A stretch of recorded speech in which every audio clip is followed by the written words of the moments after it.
Axe is they're so reliant on that early farm. Not getting a fast Blink Dagger, not getting that first armlet item or blade mail or whatever it is, can turn that hero into kind of a liability where it takes...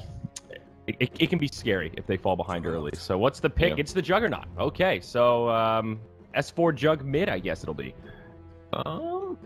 Okay, it makes sense, I guess, because they're pretty worried about Shadow Demon showing up and basically disrupting into Arrow.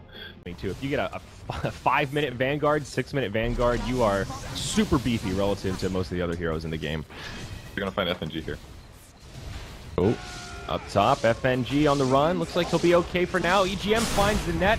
There's the disruption. Mag comes cruising in with a stun on 2. FNG gets crit. In comes Loda with the dunk, and that'll be the kill there. EGM getting low, but they can't quite find him. Now S4 sets it up again, and Loda gets a double kill. Very nice. Iceberg on the way out. Can they actually chase this? There is a telekinesis. A trio of kills inbound for Alliance. Telekinesis right into the ensnare. Another slam dunk. Hello, Loda. That's going to be a 5-minute Vanguard indeed here, Purge. My god, what a fight for Alliance there. That was just came out of nowhere. Once they got the first chop, I knew they were all screwed because the damage output for Vega's 3 heroes there were just so low. It was like, what, they have Burrow Strike, they have like a Mirana Starfall, and that's it. Like, Shadow Demon does no damage. So as soon as they get that chop movement speed and attack speed, they're into it. But getting those 4 points in is a little iffy. Yeah. Up top. Works up. For a potential setup on the S4, Sanking over the tree line, but Jug, not the easiest hero to gank. Mag actually goes in, channels the Epi, arrow connects. Nicely done by Iceberg, and the Starstorm will secure the kill. Juggernaut falls.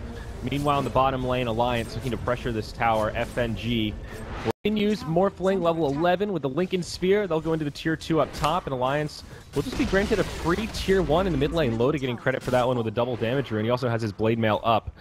5-on-1, S4. This might not be the place to be. Burrow Strike, it's the only way they get the kill. It's gonna be close. Yeah. He does have Blade Fury TP. There it is. Blink Stun. They've got the follow-up damage, and S4 evaporates. Whew.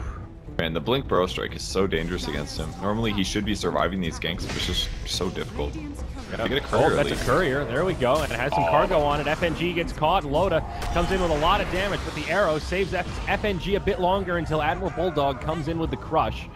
1 for 1. Now the Song of the Siren is set up. Seoma the Slayer, the primary target that gets caught here. Mirana kind of makes it away, but Mag comes in. They counter-initiate, and the Rubik falls straight away. Another 1 for 1 exchange. 2 for 2 overall. Moonlight Shadow, Iceberg hiding in the tree line. It does expire, and they see him. He leaps over, but they should still be able to catch him. Bulldog with the Blink Crush. Now Loda with the Berserker's Call.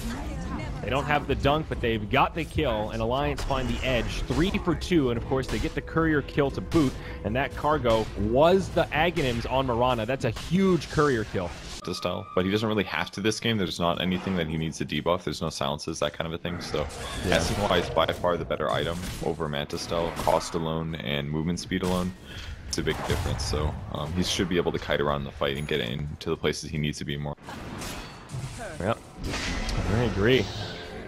Just a random solo kill on Axe there. Okay. He must have initiated and then used Blade Mail, most likely. That's probably where he did the run. Mag down bottom, drops the epicenter. Can he actually find these recovery kills? He doesn't have a stun for another 6 seconds. Pablo steals the Sans. Not quite ideal. Noble effort from Mag, but just doesn't quite have it. A little bit of no field from Rubik, making all the difference in the world. He's finally able to reinitiate and secure the kill. So even though they did lose Mirana and Shadow Demon, they do pick up a Rubik, and it's something for Vega, but it seems like most of these trades they keep finding are just constantly favoring Alliance. And Burrow Strike and dead. We'll see what it is. Loda could die up top, though. There's 3 enemy heroes ready to go. There is a smoke from Alliance kind of nearby, though. Mag channeling the Epi. In comes FN. I think they've got the damage for this one. BKB, Blade Mail used. Loda wants to try to stand his ground. He does a fair amount of return damage. Surprisingly close. Almost lives. But Morphling does get the Wicked 6 streak. Now the rest of Alliance inbound. They want recovery kills. Moonlight Shadow TP's home. Iceberg actually does get caught. They'll find one on the Mirana, so they make it a 1 for 1. Definitely not ideal for Alliance, though. It's a Wicked 6 streak, 700 gold going right into the Morphling's pockets. Magic damage that he just needs it for survivability. Did you buy a cloak? Did you sell it again? I think he bought it, then just sold it back, actually. It popped in his inventory. Yeah, he got a ward instead. I think a Blink Dagger is more important. I mean, having something like Glimmer is really good against Vega. No, S4 He gets clipped by an arrow, double Starstorms. They actually have the damage. Omni Slash the other way.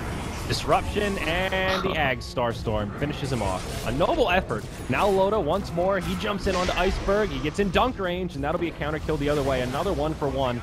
Mirana, casualty again. Especially with Aether Lens, I like this build a lot actually. Tranquil Boots, he's running around at 400 movement speed and just has huge cast range. So anybody that gets out of his set up on. And they do manage to catch S4 as they resume. He was very close to the tower. Was he maybe trying to TP home? I don't know. You start to lose focus of those fights. They do get a kill, though, so it works out very well for Vega in the end. They managed to defend this Tier 2 tower that Alliance were pushing. That was how the whole thing started. Bulldog still holding on to his 10-second BKB. Loda's down to 8 seconds now, so that was his 9 seconds charge he used there after the Demonic Purge to survive. It's another big kill on Jug, though. His farm rate is still not super far ahead. Oh, initiation onto Loda. Huge burst damage. They destroy him. BKB still on cooldown. They knew it, and they seized the opportunity. Now Pablo disrupted, taking pretty heavy damage. It is the Rubik, so he's a little more survivable against the spells, but it's just not enough. The Grand Magus will fall, and now Alliance with 3 heroes on the sideline. Their Tier 2 tower mid will be turned to rubble, and Vega have some options. You can also get on the backline a lot easier too. If they burrow strike on your allies, you can blink to the backline and just Omni Slash somebody, at least force them to disrupt or grave themselves. FN just picked up the Eye of Scotty, but he gets rotated on after a smoke. Do they actually have the damage for this? Arrow flies in, huge stun from the Sand King. Now the Omni Slash flies, but Vega joined the party with a lot of magic damage. Alliance can't find the initial kill they were looking for. Morphling makes it out, but now Iceberg, he gets caught. Nice stun from Bulldog, secures the kill. And now Sam of the Slayer gets set up for a dunk. It ends up being a 2-for-0. Alliance take the fight, but not the target they were hoping for, and that of the Morphling.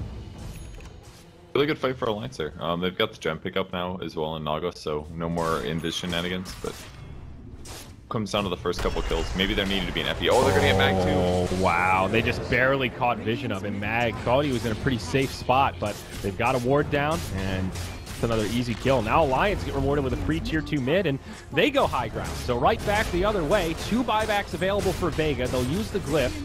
Dazzle, the only one without a buyback, but he's up in 10. There's Sand King. Does have an epicenter. Rana, 25 seconds till the respawn. They might just get this Tier 3 tower and back. Alliance giving Vega a taste of their own medicine. Back-to-back towers, a buyback, and no follow-up kills to redeem the cost. I think if there wasn't a weed, they can maybe stay, but getting too scary. Mag jumps out, finds the stun on S4, but now the Song of the Siren from EGM. It's just a way to disengage. Everyone else starts to run, and EGM, somebody that's about to die or gets initiated on, it'll change the fight completely. Even if they still have vision on them, it should be very effective. Mid lane, initiation again onto S4. Remember, he's got the Aegis, hit by the E-Blade. He will be able to spin out of it. Blade Fury keeps him alive. Pablo with the stolen Burrow Strike goes in onto FNG. BKB used by Bulldog. They'll try to bring him down, but the Shallow Grave buys him a few seconds. Dunk from Axe secures the kill. Now the disengage. Moonlight Shadow's out, but remember, they do have detection on EGM. Mag able to make it away from the Berserker's call, but now FN kind of left behind as Lincoln gets broken. Mag with an epicenter. It just doesn't do enough. Loda with the Blade Mail returns so much damage. Still with the Slayer trying to do what he can, but Pablo chasing him back, finds the telekinesis, and Dazzle will be one left behind. No TP, no way to make the escape. He does have a Lotus Orb. Cool item to see on Dazzle, but not saving him this go-around. Alliance again taking the fight. Mirana, I think, just about in the clear. Amp damage will expire. S4 looking for an Omni.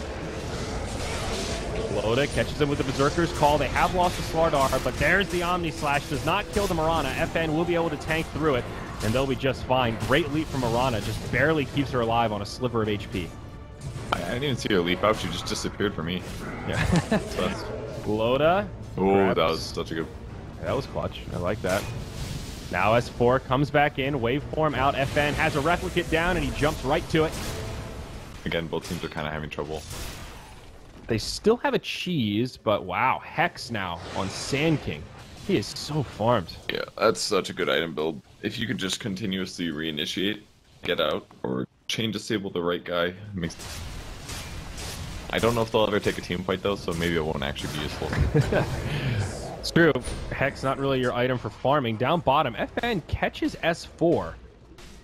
Missing in the top lane. It's exposed barracks, no glyph for Alliance. Vega will be able to kill this so quickly, especially if they know Loda's not there. They rotate the heroes top with Moonlight Shadow and send illusions down bottom. This is so smart, Purge.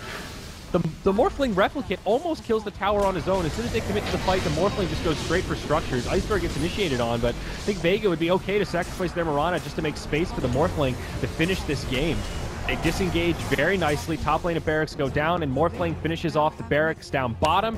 It is Mega Creeps, baby. Nicely done by Vega, giving the rats a taste of their own medicine here. Alliance looking for one more fight, but Seoma still alive. He has a shallow grave. Axe not nearby for the dunk. He'll finally bring him down, but Vega get away with that, losing only their support Dazzle. It doesn't get much better than that, Purge.